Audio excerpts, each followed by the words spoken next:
మన గుంతకల్ న్యూస్ ని లైక్ చేయండి, షేర్ చేయండి, సబ్స్క్రైబ్ చేయండి. మన గుంతకల్ న్యూస్ లో లైక్ చేయండి, సబ్స్క్రైబ్ చేయండి అండ్ షేర్ చేయండి. థాంక్యూ. మన గుంతకల్లు న్యూస్ కి స్వాగతం.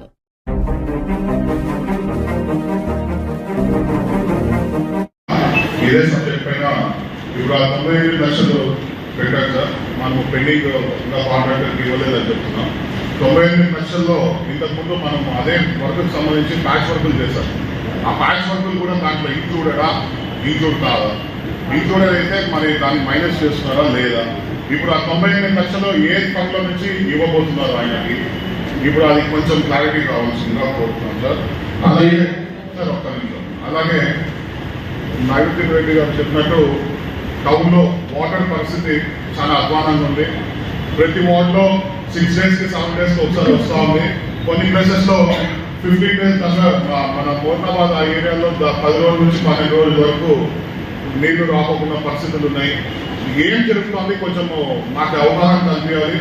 దీనికి ఎందుకు ఇంత అధ్వానమైన పరిస్థితి తీసుకొని వచ్చినారు? ఇప్పుడు మేడం గారేమో పాత గవర్నమెంట్ లో ఉన్నారు, అప్పుడు ఇప్పుడు మీ చైర్మన్ మీరే వైస్ చైర్మన్లు ఉన్నారు. దయచేసి మీరు దీనిపైన కొంచెం చూసుకొని అధికారులతో మీ టైం స్పెండ్ చేసి ఆ పరిస్థితి తాకోకుండా గవర్నమెంట్ మీద బ్లేమ్ చేయకోకుండా పని జరిగేది చూడండి. చైర్పర్సన్ గారితో మాట్లాడండి, అధికారులతో మాట్లాడండి. చెత్త పైన గత కొన్ని రోజులుగా చెప్తున్నాం సార్, ఉండే మేస్త్రీలను అక్కడికి ఇక్కడికి షిఫ్ట్ చేస్తున్నారు, కానీ మన ఇన్స్పెక్టర్ గారు డెవలప్మెంట్ దానిపైన పురోగతి అయితే లేదు. దయచేసి ఈయన చెత్తకి ట్రాక్టర్లు అంటారు, అలా అంటారు, ఏమంటారు, కానీ ఇక్కడ ఎక్కడ క్లీన్లీనెస్ అయితే గుంటకల్లో కనపడటం లేదు. మీరు మరి ఎందుకు ఇక్కడ ఈ పరిస్థితిలో చైర్పర్సన్ గారికి ఎన్నిసార్లు చెప్తున్నా ఆమె అయితే చెవులో కూడా వేసుకోవటం లేదు. అధికారులు ఆమె మాట వింటున్నారో లేదో మాకు ఇంతవరకు సందేహంగా ఉంది. అది లేదంటే చెప్పండి, మేమే కూర్చొని ధర్నా చేస్తాము. అప్పుడన్నా మీలో చలనం వస్తుందేమో చూస్తాం సార్. దయచేసి కొద్దిగా చెత్త పైన నీళ్ల పైన ప్రజలకు ఇబ్బంది లేకపోకుండా చేయవలసిందిగా కోరుతున్నాం. కాంట్రాక్టర్ కి ఇప్పుడు కృపాకర్ సార్ అన్న అడిగినట్టు కాంట్రాక్టర్ కి పేమెంట్ చేసింటే మరి ఇన్ని రోజులైనా కాంట్రాక్టర్ పనులు చేయడం లేదని మేము కౌన్సిలర్లు ప్రతి వార్డులో కొట్టుకుంటున్నాం. మరి మీరెందుకు పిలిపించి మేము పేమెంట్ ఇస్తాం కదా, వర్కులు స్టార్ట్ చేయమని మీరు ఎందుకు అడగరు? ఏం సార్ ఎంఈ గారు సార్ ఎట్లా మీకే చెప్తారు, ఇప్పుడు ఎంఈ గారు అంటారు. ఎంఈ గారు ఆన్సర్ ఇవ్వాల్సిందిగా కోరుతున్నాం. పేమెంట్ ఇచ్చినప్పుడు ఎందుకు వర్క్ చేయటంలా, మీరెందుకు వాళ్ళకి కమాండ్ చేయటంలా? టర్మినేట్ చేస్తామంటారు, అదంటారు, ఇదంటారు, కౌన్సిల్లో చెప్తారు, పదా అంటారు. రెండో విషయము శానిటైజేషన్ పైన కూడా క్లారిటీ కావాలి మేడం. శానిటైజేషన్ అసలు పట్టించుకోవడం లేదు, ఎవరు తిరుగుతున్నారు, ఎక్కడెక్కడ ఏం జరుగుతుంది గుంటకల్లో కొద్ది క్లారిటీ ఇవ్వండి. నా వార్డు అయితే ఒక షేప్ లో ఉంటది, 8 లైన్లు ఉంటాయి నా వార్డులో. ఓకే, ఆ 8 లైన్లు ఇప్పుడు గ్యాంగ్ వర్క్ చేస్తే ఒక సైడ్ చేస్తారు, వెళ్ళిపోతారు, మొత్తం వార్డ్ చేయడంలా. అవునా కాదా? ఇప్పుడు నెక్స్ట్ అక్కడికి పోవాలంటే ఎన్ని రోజులు టైం పడుతుంది? అప్పుడు శానిటైజేషన్ ప్రాబ్లం వస్తుందా రాదా? అంటే ఏరియా వైజ్ గా చిన్న వార్డు, అక్కడే మీరు ఒక వారం పడుతుంది మొత్తం వార్డు క్లీన్ చేసే గ్యాంగ్ వర్క్. అప్పుడు 2 సార్లు 3 సార్లు పెట్టాల్సిన పరిస్థితి వస్తుంది. అప్పుడు ఒకసారి ఫస్ట్ టైం చేసింది మళ్ళీ 10 రోజులు పోయినప్పుడు మరి అది అవుతుంది. అది కొంచెము ప్లాన్ చేయండి మేడం. మెన్మెంట్ పెట్టేది పెంచే కన్నా చూడండి. అక్కడ టైం ఒకసారి పోయినారంటే 1 or 2 days లో వార్డ్ క్లియర్ అయితే నెక్స్ట్ మళ్ళీ అక్కడికి పోయాక 2-3 రోజులు అయితే బాగుంటుంది. అంతేగాని గ్యాంగ్ వర్క్ పేరుతో మీరు ఇట్లా చేయడం బాగలేదు. దీనికి రెక్టిఫై చేయాల్సిందిగా కోరుతుంది. మన మోరీ అవతల పక్క ఆర్ఎండ్బీకి వస్తారని చెప్పేసి మనమేమో చేతులు దుద్దుకుంటున్నాము. కొద్దిగా ఒకసారి మీరు అంటారు వెహికల్లో పోయి చూడండి.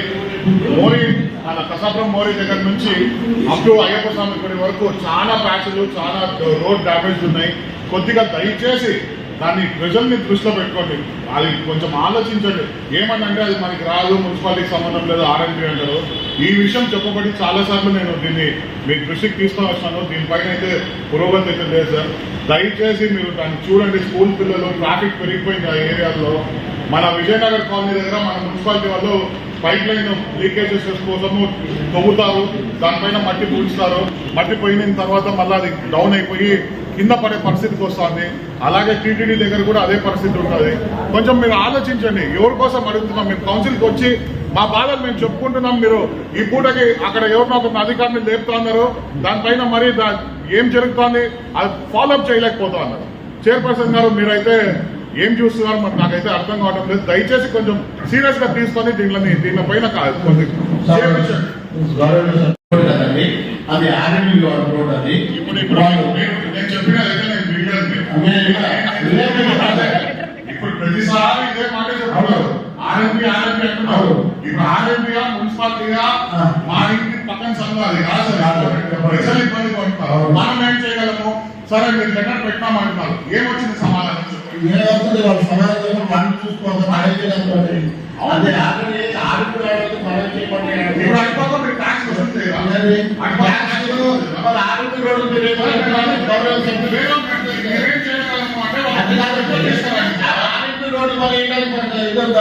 పర్మిషన్ ఉంది. దాన్ని మీరు సాఫీగా చేసే పర్మిషన్ లేదు.